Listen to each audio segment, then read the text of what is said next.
Hello YouTube, this is episode 27 of the Daily BE. Today's topic, we are talking about button-down shirt collars. That's that shirt collar with a button on the other side, keeps the collar down out of your face, and also keeps it neatly under your jacket. Sometimes if you're not wearing a tie, for instance, a collar can kind of come out and now it's on top of your lapel. It's not a very good look. So where did this come from? Because there's a handful of different shirt collars, right? And we're going to talk about all of them at one point, trust me. But I want to start with the button-down collar because it's kind of interesting. It came out of the game of polo. So a guy on a horse, bouncing up and down, and they dress very nice. Historically, they're always, dressed in, polo shirts. And what happened is, as you can imagine, the tip of the shirt collar would bounce up and down and go all over the place. And so they put buttons on it. That way they still had that nice, neat appearance of a shirt collar, and yet it was practical and it wasn't getting in their way.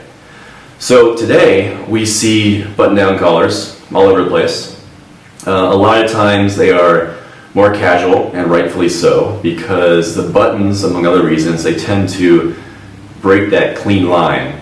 And there's just something here now, right? And so instead of a very dressed up, say a white shirt, black tie event where you got lots of clean lines, your suit's very clean looking, and sharp edges, clean lines, you're not going to have that look if you have a button on your collar, for instance, because it kind of breaks that line. So we see it in casual shirts a lot.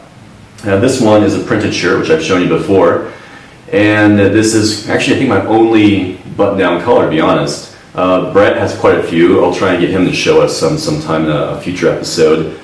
But a really good look, I think, and this is kind of my personal opinion now, is to pair like a knit tie with a button-down collar. And that's just kind of a cool look. It's got a little bit of texture from the tie, which complements the button nicely, I think. And on this shirt, you can see a little bit of a contrast, so that the purple button kind of matches well with the dress shirt itself and the pattern, but it draws your attention to it versus if it was a white shirt or any kind of solid and a matching button color. So the takeaway here is that a button-down shirt collar is going to be a lot more casual, and it's never going to be as dressed up as something without a button. So keep that in mind depending on your use and the occasion. Nevertheless, a button-down shirt collar is a great way to kind of have something different in your wardrobe and just have some fun with the style that you have. So there you have it. Tomorrow, I have yet to think of a topic, but we will be back, rest assured. Thanks, guys.